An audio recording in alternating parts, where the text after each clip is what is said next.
এ বাড়ি থেকে ঠিক 18 বছর আগে আমার মাকে তাড়িয়ে দেওয়া হয়েছিল। এখন সেই বাড়িতে আমি বউ হয়ে এসেছি। আমার শাশুড়ি বরণ করার জন্য দরজায় এসে দাঁড়িয়ে রয়েছে। আমি আমার শ্বশুরকে পায়ে হাত দিয়ে সালাম করতেই আমার শ্বশুর আমার হাতে কিছু টাকা ধরিয়ে দিল সালামি হিসেবে, আর আমাকে নিয়ে অনেক প্রশংসা করলো। তারপর আমার শাশুড়ি আমাকে বুকে জড়িয়ে নিল, বলল, তুমি এ বাড়ির বউ না, আমার মেয়ে। কি ভাবছেন? এত সুন্দর করে যারা কথা বলছে তারা খুব ভালো শ্বশুর শাশুড়ি, তাই না? একটু পরে আমি তাদের আসল চেহারা উন্মোচন করব। আসসালামু আলাইকুম। বললাম সেই বাড়ির কথা, যে বাড়ি থেকে কিনা 18 বছর আগে আমার মাকে তাড়িয়ে দেওয়া হয়েছিল।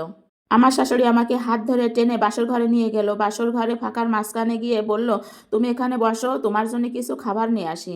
মা বলেছিল আমি যে রুমে থাকবো সেই রুমে আমার মা আর বাবার মুখটা ভেসে উঠছিল। সেই রুমে আমার মা বাবাটাই থাকতো। আমার বাবা ছিল আমার শ্বশুরের আপন ছোট ভাই। আজ থেকে 18 বছর আগে আমার বাবা যখন আমার মাকে বিয়ে করে নিয়ে আসে, আমার বাবা যখন না বলে আমার মাকে বিয়ে করে নিয়ে আসে, তখন আমার শ্বশুর শাশুড়ি ড্রয়িং রুমে বসা ছিল। আমার বাবার মুখে যখন সব ঘটনা শুনতে পেল, তখন আমার বাবাকে রীতিমতো অপমান করলো। আমার শ্বশুর বলল, রাস্তার মেয়েকে কি এখন বউ বানাবো? শ্বশুর শাশুড়ি বলল যে না থাক, ওরা যখন বিয়ে করে এসেছে তখন আর কিছু বলো না। এ কথা শুনে আমার শ্বশুর চুপ করে রইল আর বিষয়টা মেনেও নিল। আমার মা বাবা আমার শ্বশুর শাশুড়িকে পায়ে হাত দিয়ে সালাম করে আমি যা ঘরে এসেছি সেই ঘরেই এসে বসেছিল। শাশুড়ির হাত ধরে টানতে টানতে নিয়ে আমার শ্বশুর সাইডে নিয়ে বলল, কি বলছো? তুমি তো বাবুকে এত তাড়াতাড়ি বিয়ে করাবে না বলেছো। আমার শাশুড়ি আমার শ্বশুরকে বলল, আরে হাদারাম, এই বাড়ির অর্ধেক মালিক হলো তোমার ভাই। শুধুমাত্র বাড়ি নয়, তোমার যত স্থাবর অস্থাবর যত সম্পত্তি আছে সবকিছুর অর্ধেক ভাগিদার হচ্ছে তোমার এই ভাই। তাই আমি ভেবেছিলাম ওকে বিয়ে না করিয়ে অবিবাহিত রেখে তিলে তিলে ওকে শেষ করে দিব। কারণ আমরা যদি ওদের দুজনকে একাই মেরে ফেলি তাহলে মামলায় ফেসে যাব। আর ও এখন নিজে বিয়ে করেছে, তোমার ছোট ভাই যদি এখন সকল সম্পত্তি বুঝে নেয় তখন তুমি কি করবে? এর ভিতরে আমার বাবা মায়ের বিবাহিত দাম্পত্য জীবনে 3 মাস কেটে গেল। আর আমার মা 3 মাসের অন্তঃসত্ত্বা ছিল। হঠাৎ করে আমার শ্বশুর শাশুড়ি একদিন আমার মা বাবার রুমে গেল। আমার বাবা বলল, ভাইয়া তুমি তো আমাকেই বলতে পারতে, তাহলে আমিই তো চলে যেতাম। আমার শাশুড়ি তো তারপর চিড়া গলা ভেজাই বলতে লাগলো। আমার শাশুড়ি বলতে লাগলো, শোন বাবু, তুই আমার ছেলে, তুই আমার ছোট ভাই নয়। তোদের কথা সবসময় চিন্তা করেই আমি কাজ করি। আমরা আগে 4 জন ছিলাম, এখন তোর বউ এসে আমাদের সদস্য সংখ্যা ফ্যামিলিতে এখন 5 জন। আল্লাহ চাই তো কয়দিন পরে আমরা 6 জন হব। এতে করে আমাদের সংসারের খরচটা কিন্তু বেড়ে যাবে। এজন্য আমি আর তোর ভাই মিলে চিন্তা করেছি, তুই এখন বিদেশ যাবি আর বিদেশ যেয়ে ভালো টাকা ইনকাম করে আমাদের এখানে পাঠাবি। তখন আমার স্বামী বলল, ভাবি আমি যে বিদেশ যাব, বিদেশ যাওয়ার মতো এত টাকা তো আমার কাছে নাই। তখন আমার শাশুড়ি বলল, আরে তোর চিন্তা করতে হবে না, আমার কাছে কিছু টাকা আছে এবং আমার গয়না আছে, সেগুলো আমি তোকে দেব। আর এগুলো বিক্রি করে তুই না হয় বিদেশ যাবি আর বিদেশ গিয়ে আমাকে নতুন নতুন গয়না বানিয়ে দিবি। সমস্ত কথা শুনে আমার বাবা একটু খুশিই হলো, কিন্তু তাদের মনে যে কি আছে তা কিন্তু আমার বাবা বুঝতেও পারলো না। আমার মাকে এই অবস্থায় ফেলে আমার বাবার বিদেশ যেতে মন না চাইলেও তখন বিদেশ যেতে হয়েছিল। আমার বাবার বিদেশ যাওয়ার দিনও প্রায় ঠিক হয়ে এলো। যখন আমার বাবা বিদেশ গেল তখন আমার মায়ের প্রায় 5 মাস চলে।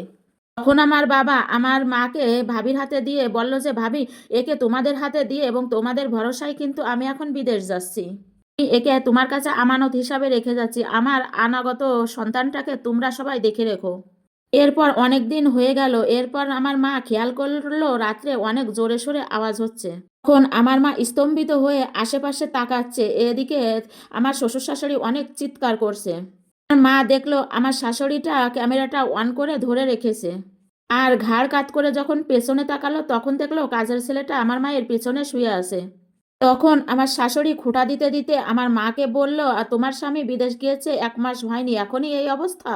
দাঁড়াও, এই ভিডিওটা করে আমি আমার দেওরের কাছে পাঠিয়ে দিচ্ছি, দেখি সে কি বিচার করে। আমাদের বাড়িতে এই সমস্ত নোংরামি চলে না, তুমি আর যা করলে। অবশ্যই এগুলো আমার মা কিছুই জানতো না, কিন্তু এগুলো আমার শ্বশুর শাশুড়িরই চক্রান্ত ছিল। এদিকে আমার শ্বশুর আমার শাশুড়িকে জলদি জলদি বলল যে তুমি ওর কাছ থেকে ফোনটা নিয়ে নাও।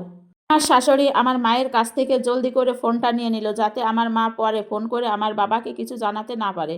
আর 2 থেকে 3 দিন পরে আমার মা সন্ধ্যার পরে বসে কোরআন শরীফ তেলাওয়াত করছিল। এদিকে আমার শাশুড়ি এসে বলল, এখানে বসে আর কোরআন শরীফ পড়া লাগবে না, বাবার বাড়ি গিয়ে কোরআন শরীফ যত মন চায় তত পড়ো। নাও ডিভোর্স লেটার, তাই বলে চলে যাও এখান থেকে। কথা শুনে আমার মায়ের মাথায় যেন আকাশ ভেঙে পড়ল।